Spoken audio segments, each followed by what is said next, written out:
Bismillahirrahmanirrahim.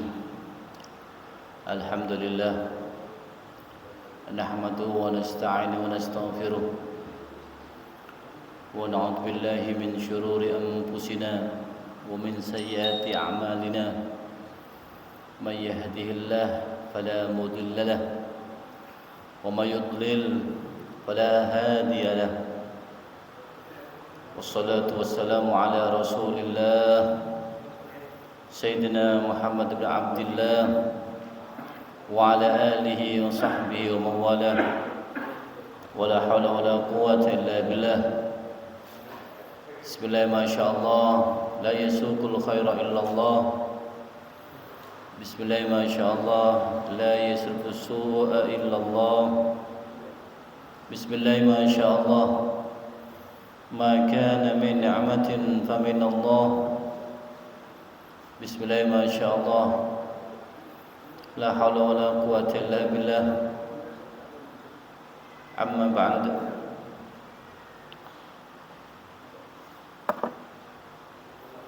Yang kami muliakan, yang kami hormati, para habaib, para masyayikh, para asatid,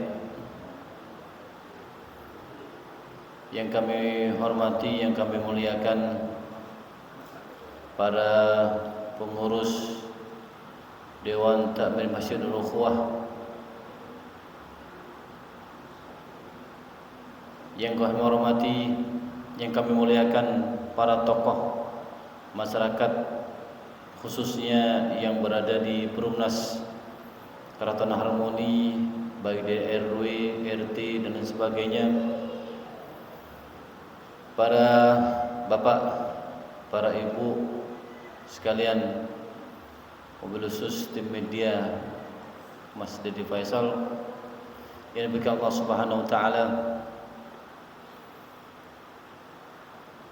Kemudian yang kami hormati juga para pendengar yang menyaksikan channel YouTube dari Nurul Ukhuwah TV maupun kajian langsung melalui speaker Masjid Nurul Ukhuwah ini,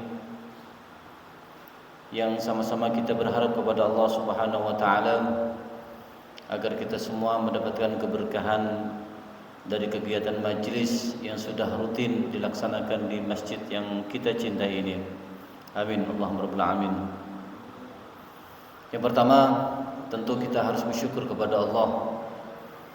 Nikmat Allah sungguh banyak, tiada terhingga. Kalau kita hitung, tentu kita tidak akan mampu untuk menghitung nikmat yang Allah berikan kepada kita.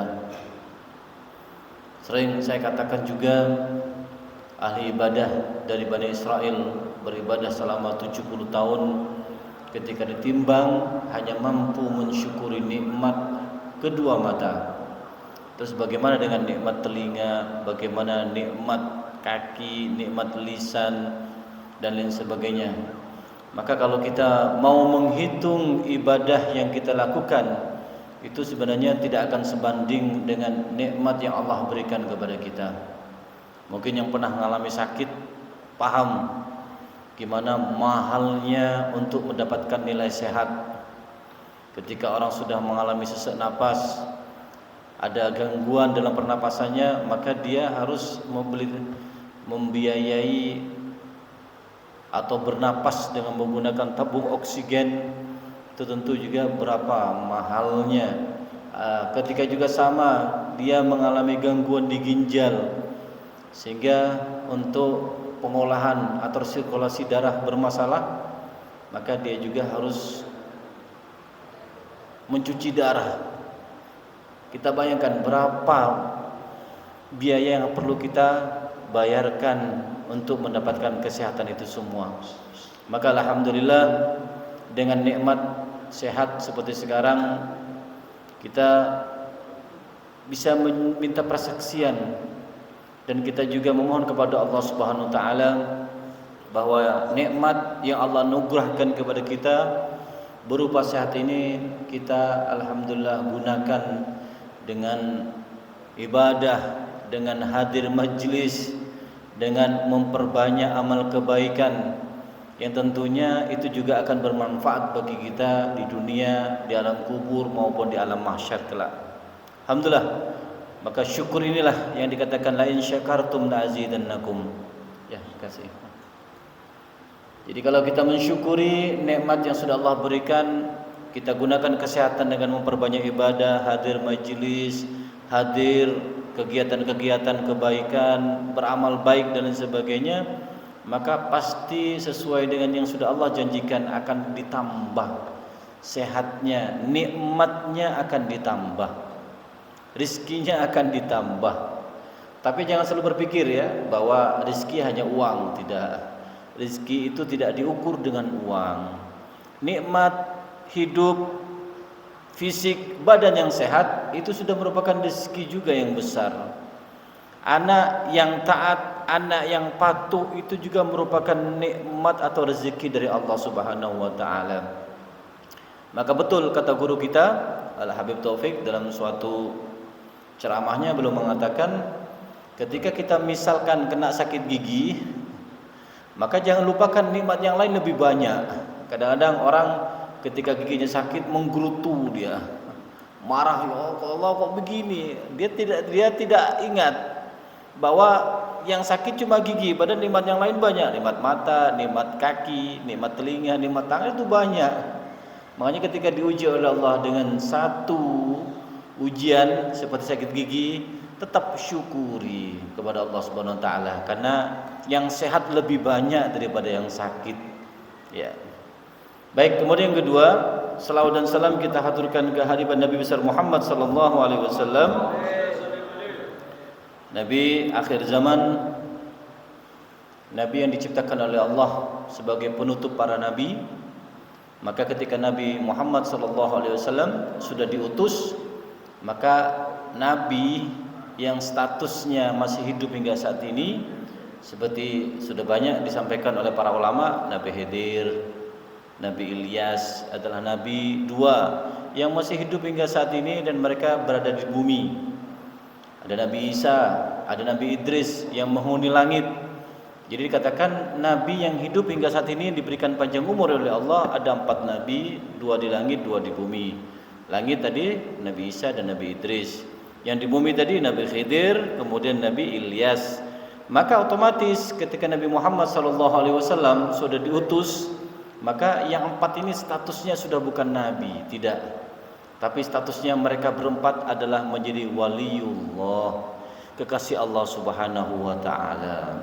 Kenapa? Karena nabi sudah ditutup dengan Nabi Muhammad. Karena kata Nabi Muhammad, tidak ada nabi setelahku. Maka cukup nabi terakhir penutup, yang lain berubah statusnya. Maka tidak heran dari beberapa riwayat disampaikan ketika Nabi Isa pun diturunkan oleh Allah ke muka bumi untuk memerangi yang namanya Dajjal, maka Nabi Isa tetap beliau menjalankan syariat yang diturunkan kepada Nabi Muhammad SAW. Jadi Nabi Isa besok ketika turun, beliau tidak membawa ajarannya dulu, tidak. Karena apapun bentuknya, ketika sudah datang nabi yang baru, maka nabi, ajaran, bahkan kitabnya yang lama otomatis mansuh, kata dalam Arabnya. Maksudnya adalah terhapus, sudah tidak terpakai. Ya sudah tidak berguna. Kenapa? Menggunakan dengan kitab yang baru. Sama dengan Taurat, sama dengan Injil. Ketika Nabi Muhammad diutus oleh Allah, diangkat menjadi nabi, kemudian Nabi Muhammad diturunkan Al-Quran sebagai pedoman atau sumber kehidupan, ya, sebagai aturan dalam hidup ini, maka otomatis kitab yang lain sudah tidak boleh dipakai, karena itu sudah selesai. Sebab diperbaharui oleh Allah, ibaratnya kalau bahasa aplikasi sekarang sudah di-upgrade gitu ya. Otomatis yang lama sudah tidak terpakai. Karena ajaran Al-Quran itu sudah sempurna. Tidak ada yang melebihi kesempurnaan yang Allah pernah turunkan kepada kitab sebelumnya, kecuali kesempurnaan itu diberikan oleh Allah kepada Nabi Muhammad, yaitu berupa ayat suci Al-Quran. Kemudian para hadirin yang dimuliakan Allah Subhanahu wa taala, tidak terasa pun pada malam hari ini kita masih berada di bulan Safar, ya. Tanggal 9 dari bulan Safar. Ya, bulan Safar yang kita ketahui bersama adalah sama. Bulan Safar itu merupakan sama bilangannya dengan bulan, ya, tidak ada bedanya dengan bulan-bulan yang lain. Sebagaimana Allah mengatakan dalam firman-Nya, "Inna 'iddatus syuhur indallahi 12 syahran fi kitabillah yauma khalaqas samawati wal ard minha arba'atun hurum." Jadi Allah Subhanahu wa taala menjadikan bulan jumlahnya dalam satu tahun itu 12. Ya, termasuk diantaranya ada bulan Safar di sini. Maka bulan Safar di sini dalam kalender atau dalam sejarahnya, bulan Safar itu bisa bermakna sifr, kosong, ya. Kosong. Ya, jadi makna Safar di sini bisa bermakna nol, sifir katanya. Makanya ketika dikatakan ini kelas berapa? Kelas sifir. Oh, berarti dia masih kelas 0, masih kelas dasar, belum masuk kelas 1. Apa maksudnya 0? Itu adalah kelas dasar. Ya. Terus kemudian dikatakan di sini Safar, kenapa dinamakan bulan Safar? Dalam kitab yang disampaikan oleh Imam Abul Fida Ismail bin Umar Ad-Dimishiki yang dikenal dengan nama Imam Ibnu Katsir, ya, beliau menyampaikan dalam kitabnya, apa katanya? Kenapa bulan Safar dinamakan sebagai Safar kosong? Karena pada bulan Safar inilah penduduk Arab secara umum maka di wilayahnya kosong, tidak ada orangnya. Kalaupun ada di orang, paling ada tinggal perempuannya, ibu rumah tangga, ada anak-anaknya, itu aja. Kalau laki-laki secara umum itu kebanyakan mereka sudah keluar rumah.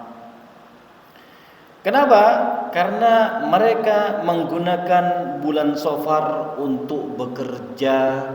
Bahkan mereka juga memulai peperangan juga pada bulan Safar. Sebab pada bulan sebelumnya Muharram, karena termasuk di antara bulan 4 bulan hurum, maka orang Arab pun sangat menghormati bulan Muharram, Dzulqa'dah, Dzulhijjah, Muharram, Rejab. Ini 4 bulan hurum. Ini menjadi kemuliaan bagi orang Arab sendiri. Mereka sangat menghormati 4 bulan ini. Sehingga ketika bulan Muharram mau berperang, ditangguhkan dulu. Jangan berperang dulu, tunggu, karena ini bulan mulia. Tapi ketika sudah masuk Safar, mereka keluar. Ada yang berdagang, ada yang berperang, kan begitu. Ya. Maka disampaikan juga oleh Ibnu Katsir dalam kitabnya Safar, sumya bidzalika li khuluwi buyutihim minhum hina yakhrujuna lil qitali wal asfar. Jadi Safar dinamakan dengan nama tersebut karena sepinya rumah-rumah mereka ketika mereka keluar untuk berperang dan bepergian. Maka inilah kenapa kita memahami, apa Safar? Safar maknanya kosong, sepi, sifir, nol gitu ya. Baik, kemudian Ibnu Manzur pun menyampaikan juga dalam alasan mereka mengatakan kenapa ada Safar, mereka lebih merinci. Beliau Ibnu Mansur lebih memperinci kenapa sih Safar ini. Maka yang pertama disampaikan Safar, disampaikan Ibnu Katsir barusan. Kata beliau yang pertama bisa disampaikan oleh guru beliau Ibnu Katsir yang mengatakan karena sepinya rumah dan mereka bepergian atau berperang. Oke. Yang kedua beliau mengatakan kenapa Safar? Karena orang Arab ini memiliki kebiasaan memanen. Ketika bulan Safar itu adalah bulan panen. Jadi mereka kosongin semua, otomatis buah-buahan sudah tidak ada. Karena sudah dipanen semua. Jadi ketika Safar sudah kosong, maka proses penanaman baru. Ya, proses pembajakan baru kalau di sawah. Oke. Kemudian juga ada pendapat yang ketiga kata Ibnu Mansur, kenapa dinamakan Safar? Karena pada bulan Safar inilah orang Arab atau kabilah kelompok-kelompok dari orang Arab, ya, mereka kebanyakan pergi tanpa mempunyai bekal. Kenapa? Kan begitu. Kenapa orang Arab kalau misalkan pada bulan Safar pergi tidak membawa bekal yang banyak, hanya cukup yang dimakan saja? Kenapa? Karena tahu mereka ketika mereka bepergian berkelompok, tahu akan di tengah jalan nanti ada namanya begal kalau sekarang ya. Ya ada akan ada begal, akan ada perompak atau akan ada perampok yang akan mengambil harta mereka. Makanya mereka ya nggak bawa apa-apa, cukup hanya untuk yang dimakan saja. Lebih bagus begitu, membawa bekal kosongan. Karena khawatir di tengah jalan akan diambil harta bendanya oleh pemilik wilayah kekuasaan yang lagi dilewati. Baik, para hadirin bagi Allah Subhanahu wa taala, maka pun disampaikan oleh Ibnu Rajab Al-Hambali mengatakan juga bahwa bulan Safar tidak ada bedanya dengan bulan yang lain, tidak ada bedanya. Maka jangan sampai beranggapan Safar bulan sial, tidak ada, kata Ibnu Rajab. Terus kemudian juga menyampaikan dalam pendapatnya beliau, wa amma takhshisus syu'mi bi zamanin duna zamanin ka syahri Safar atau ghairihi fa ghairu sahih. Jadi Ibnu Rajab mengatakan kepada kita, adapun menghususkan kesialan dengan suatu zaman tertentu itu bukan zaman yang lain seperti menghususkan bulan Safar atau bulan lainnya, maka hal ini tidak benar. Jadi Ibnu Rajab mengatakan jangan kita berpikir Safar adalah bulan penyakit. Memang ada juga yang mengatakan Safar adalah sifrun, kuning, ya asfar kan begitu ya. Mana kuning, kenapa? Karena pada zaman dulu pernah terjadi pada zaman jahiliyah pas bulan Safar penyakit lagi merajalela. Hanya diambil kesimpulan oleh masyarakat jahiliyah kalau Safar adalah bulan penyakit, maka mereka tidak mau beraktivitas, di rumah saja sudah. Kenapa? Ini lagi banyak penyakit yang bertebaran kan begitu. Padahal disampaikan oleh beliau Ibnu Rajab tidak bisa. Jangan kita menghususkan Safar bulan penyakit, yang lain tidak penyakit, tidak. Ya. Karena kata beliau disampaikan bahwa bulan itu hanya makhluk Allah Subhanahu wa taala. Maka kalau terjadi kesialan, bencana, musibah pada bulan Safar, ya, maka itu semuanya dari Allah. Karena bisa saja bulan yang lain juga ada kesialan. Jadi sial itu musibah tidak terjadi bulan Safar. Beberapa banyak tetangga kita juga mungkin diuji, dia sakit, dia tabrakan, naudzubillah min dzalik, dia jatuh atau lagi kena musibah yang lain, bisa saja terjadi pada bulan lain selain bulan Safar. Ya. Karena banyak terjadi yang kita lihat. Terus kemudian disampaikan juga di sini Ibnu Rajab mengatakan yang dimaksud sial, apa sih sial itu? Ya, jadi maksud musibah itu apa? Maka dikatakan oleh beliau, fakullu zaman syagalahu al-mu'min bi ta'atillah fahuwa zamanun mubarikun alaihi. Wa kullu zaman syagalahu al-'abdu bi ma'siyatillah fa huwa masy'umun 'alaihi. Jadi beliau menyampaikan setiap zaman yang seorang mukmin menyibukkan dirinya ketaatan kepada Allah Subhanahu wa taala, maka itulah termasuk zaman yang diberkahi. Kalau kita menggunakan bulan Safar ini dengan memperbanyak ibadah kepada Allah, maka Safar menjadi berkah bagi kita. Karena kita isi dengan ketaatan kepada Allah. Ya. Kemudian kebalikannya kata beliau, setiap zaman yang orang mukmin, ini orang mukmin yang dimaksud, orang mukmin mengisi hari-harinya dengan maksiat kepada Allah Subhanahu wa taala, maka itulah dinamakan sebagai bulan sial. Jadi bulan sial itu tergantung dia bisa memaknai atau menggunakan bulan ini untuk apa. Kalau untuk maksiat, maka tentu bulan ini merupakan bulan sial. Kalaupun bulan Maulid, bulan kelahiran Nabi, tapi dipakai untuk maksiat, ya sama, hanya menjadi bulan sial bagi dia. Apalagi bulan puasa yang penuh dengan pahala, penuh dengan keberkahan, tapi digunakan untuk maksiat kepada Allah Subhanahu wa taala, maka Ramadan pun tidak berarti apa-apa bagi dia. karena dia mengisinya dengan maksiat.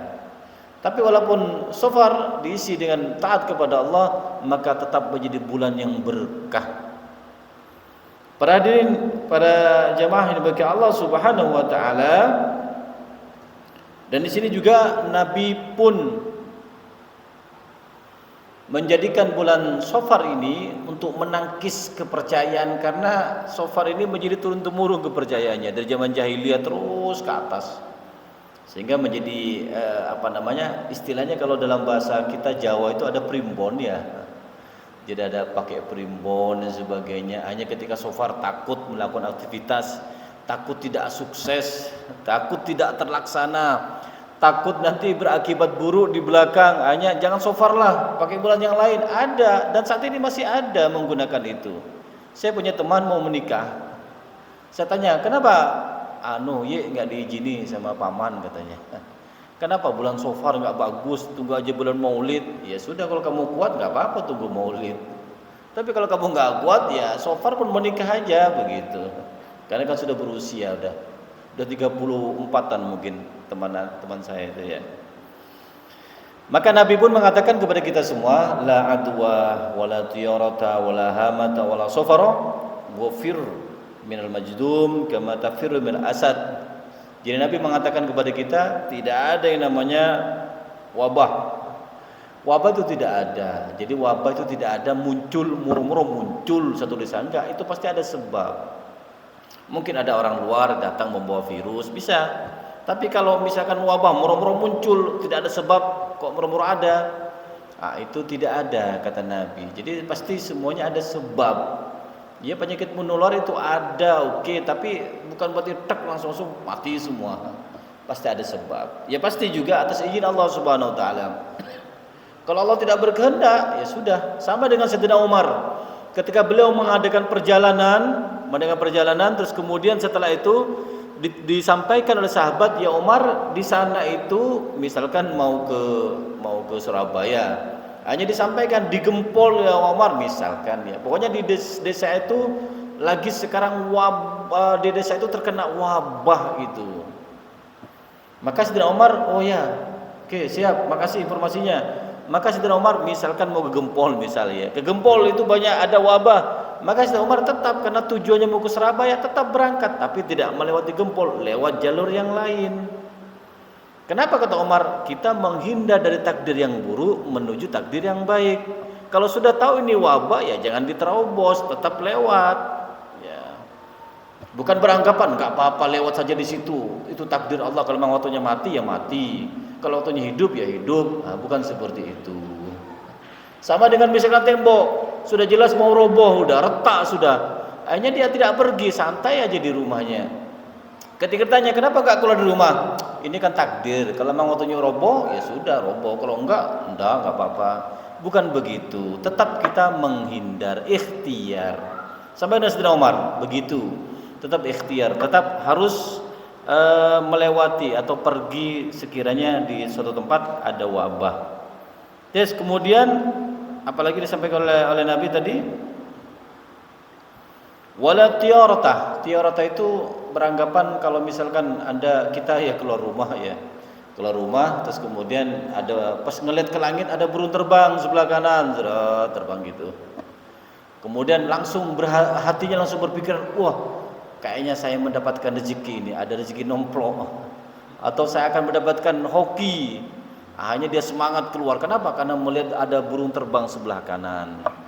Itu namanya tiyarata. Tapi kebalikannya, ketika dia keluar rumah, nyampe depan rumahnya atau di pertengahan jalan ada burung terbang sebelah kiri, kembali dia nggak jadi. Apa alasannya? Ini pertanda buruk, karena ada burung terbang sebelah kiri, saya akan mendapatkan musibah. Hanya dia nggak jadi. Itu yang dilarang oleh Nabi. Tidak boleh kita meyakini ada tiyarata, nggak ada tiyarata. Baik buruk itu semuanya dari Allah Subhanahu wa taala. Kita hanya ikhtiar. Terus kemudian lagi disampaikan di sini wala hamata. Apa hamata ini?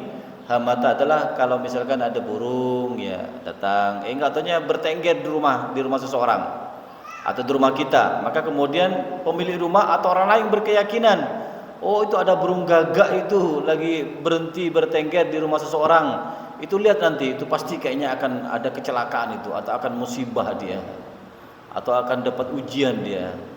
Maka itu tidak boleh. Jadi jangan berpikiran ketika ada burung hinggap, burung gagak, kalau tradisi kita kan ada burung gagak, langsung berpikiran pemilik rumah akan kena musibah itu. Maka tidak ada, kata Nabi. Ya kalau pas burung kebetulan ya mungkin masih numpang lelah ya, numpang istirahat, berhenti sejenak, kebetulan rumah kita yang dijadikan tempat istirahat, maka jangan berpikiran oh kalau begitu ya tetap harus dikikis ya, dibuang kepercayaan itu, karena Nabi sendiri yang menyampaikan ini. Kemudian keempat adalah wala sofaroh, kata Nabi. Tidak ada sofar, tidak ada kesialan di bulan sofar, tidak ada. Oke. Tapi Nabi menyampaikan kita sedulur lari kalau ada orang kena penyakit lepra, kusta, ya jangan masuk ke daerah itu, karena itu penyakit. Jangan, kita harus lari. Yang dari dalam tidak boleh keluar, misalkan di lokasi ini lagi kena wabah penyakit lepra atau kusta, yang dari wilayah ini tidak boleh keluar karena kasihan di luar nanti kena penyakit tersebar juga, bisa menular. Kebalikannya, yang dari luar kalau sudah tahu di wilayah itu kena wabah, maka jangan masuk. Sama dengan Sayyidina Umar tadi, beliau membelokkan jalannya, tidak lewat sini tapi lewat sini. Apa? Menghindar dari desa yang lagi kena musibah wabah. Kenapa? Ya inilah, kita menghindar dari takdir yang buruk menuju kepada takdir yang baik. Baik, para hadirin yang Allah Subhanahu wa taala, di sini pun bagaimana Nabi Muhammad sallallahu alaihi wasallam itu mematahkan kepercayaan orang Arab dengan adanya kesialan di bulan Safar. Maka Nabi memilih bulan Safar itu sebagai bulan pernikahannya beliau dengan Sayyidina Khadijah radhiyallahu anha. Jadi ketika orang Arab dulu takut melangsungkan pernikahan di bulan Safar, alasannya nanti bisa tidak tahan lama, tidak berkah rumah tangganya, tengkar tok, rezeki sempit misalkan, banyak nanti ujian musibah dan sebagainya, maka Nabi Muhammad mematahkan itu semua. Beliau memilih bulan Safar untuk menikah dengan istri beliau Sayyidatina Khadijah radhiyallahu anha. Maka orang saat itu kaget, Muhammad menikah bulan Safar. Tapi Nabi Muhammad tidak peduli, biar, karena semua bulan baik. Ya, jadi kesialan itu tergantung kepada kita. Kita meyakini, kalau kita meyakini akan terjadi kesialan, maka pasti bisa akan terjadi. Karena kata Allah Subhanahu wa taala, ana inda dzunni abdi bi. Saya ini, kata Allah, aku, kata Allah, tergantung umatku. Kalau hambaku meyakini akan musibah, maka bisa itu terjadi. Makanya kita harus membuang pikiran negatif, selalu positif berpikir. Insya Allah kita berprasangka baik kepada Allah apapun yang terjadi. Karena kalau kita berpikiran buruk, maka bisa terjadi keburukan itu. Terus kemudian beliau juga mematahkan yang kedua dengan bulan Safar itu, yaitu beliau dengan menikahkan putri beliau yang bernama Sayyidina Fatimah radhiyallahu anha. Menikahkan putri beliau dengan Sayyidina Ali karramallahu wajhaha, itu juga dipilih pada bulan Safar. Makanya kalau mau menikah bulan Safar, ya lanjut aja. Seperti besok kalau jadi, insyaallah saya kan disuruh mewakili kepala KUA untuk menikahkan putrinya Pak Inggi, Pak Kades Bendungan besok. Kan Safar itu juga, ya boleh, monggo gitu, tidak apa-apa. Jadi jangan sampai meyakini. Jadi semuanya tergantung niat atau prasangka kita kepada Allah. Makanya kita harus berprasangka baik. Oke, kemudian yang ketiga, Nabi Muhammad pun memilih bulan Safar ini sebagai bulan berangkatnya beliau menuju Madinah. Safar beliau berangkat, kemudian setelah Safar baru Rabiul Awal sampai beliau di Madinah. Dijadikan bulan Safar untuk berangkat melaksanakan hijrah. Dipilih, ya ini buktinya tidak ada apa-apa, perjalanan aman. Terus kemudian berikutnya juga bulan Safar ini menunjukkan kalau memang tidak ada apa-apa di dalamnya, ya hanya bulan yang biasa seperti bulan yang lain, maka dikesampaikan di sini bulan Safar itu merupakan bulan terjadinya perang Abwa. Perang Abwa ini perang pertama dalam Islam. Nabi berperang. Ya, perang Abwa itu perang pertama dalam Islam, dan alhamdulillah Islam mendapatkan kemenangan padahal terjadi peperangan itu di bulan Safar. Berarti tidak ada apa-apa di bulan Safar, malah tergantung tadi ya. Kemudian yang kelima juga sama, di bulan Safar juga terjadi perang namanya perang Khaybar. Perang Khaybar itu juga terjadi pada bulan Safar. Tapi nyatanya biasa-biasa dan Islam mendapatkan kemenangan walaupun itu sudah terjadi pada bulan Safar. Ya. Baik para Bapak Ibu sekalian bagi Allah Subhanahu wa taala, dari sini kita harus memasang ya keyakinan bahwa tidak ada sesuatu yang terjadi kecuali itu adalah takdir dari Allah Subhanahu wa taala. Tapi kita tetap ikhtiar dengan baik ya, jangan pasrah. Sudah tahu misalkan mobil ini udah remnya blong masih dipakai kan begitu. Seperti kejadian kemarin ya di Pacet ya. Itu tangki remnya blong sehingga nabrak beberapa orang, ada yang meninggal ya, banyak. 2 yang meninggal. Ya begitu. Dan beberapa banyak juga bis ke wisata blong ya begitu. Tetap kita harus ikhtiar mawas diri.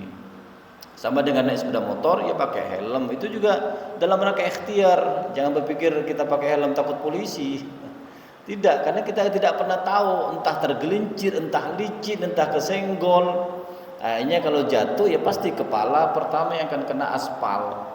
Tapi kalau kita menggunakan helm, insya Allah. Jadi helm juga merupakan ikhtiar.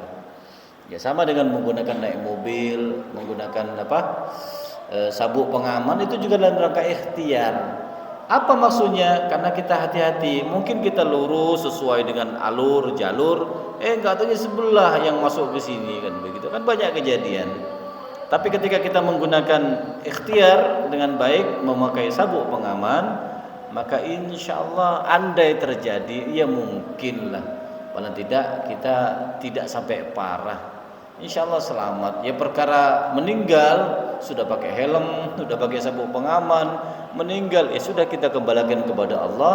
Berarti sudah Allah berkehendak. Sama dengan teman saya, cerita dia kalau dia ke Bawean naik kapal pasti dalam tidurnya pun memakai pelampung. Dalam rangka ikhtiar dia. Dan sampai dibuat kaget teman-temannya, hebat kamu tidur pun pakai pelampung, jaket pelampung ya. Ya, tidak tahunya satu ketika dia dibuat lupa oleh Allah, tidak pakai pelampung, tenggelam kapalnya dan meninggal. Padahal sebelumnya udah ikhtiar mantap sudah ya, masya Allah. Tapi ketika pakai pelampung aman, nggak ada kejadian dalam perjalanan. Tapi ketika Allah menghendaki beliau meninggal dunia di saat itu, dibuat lupa tidak pakai pelampung. Akhirnya betul-betul tenggelam. Dan beliau juga termasuk meninggal di dalamnya karena memang tidak bisa berenang. Ya, baik para hadirin bagi Allah Subhanahu wa taala, demikian kajian yang bisa kita sampaikan pada malam hari ini. Intinya tetap kita prasangkakan baik kepada Allah Subhanahu wa taala, bahwa apapun yang terjadi di dunia ini itu semuanya pasti ada takdir dari Allah, namun tetap kita diminta oleh Allah untuk ikhtiar. Maka seperti disampaikan oleh Ibnu Rajab barusan, kesimpulannya yang membuat bulan itu maksiat kalau bulan itu diisi dengan apa? Yang menjadi bulan itu adalah bulan sial kalau bulan itu diisi dengan kemaksiatan. Apapun bulannya, kalau digunakan untuk maksiat kepada Allah, maka itulah bulan sial bagi mereka. Karena itulah merupakan pembalasan kelak, dia akan dihitung di situ juga. Baru banyak dia maksiatnya, beberapa banyak dia kebaikannya di dunia, karena semuanya pasti ada imbalannya. Baik, ini yang bisa kami sampaikan. Kurang lebihnya saya minta maaf. Semoga ini bisa bermanfaat bagi kita semua. Akhiran, wabillahi taufiq hidayah, waridha wal inayah. Wassalamualaikum warahmatullahi wabarakatuh.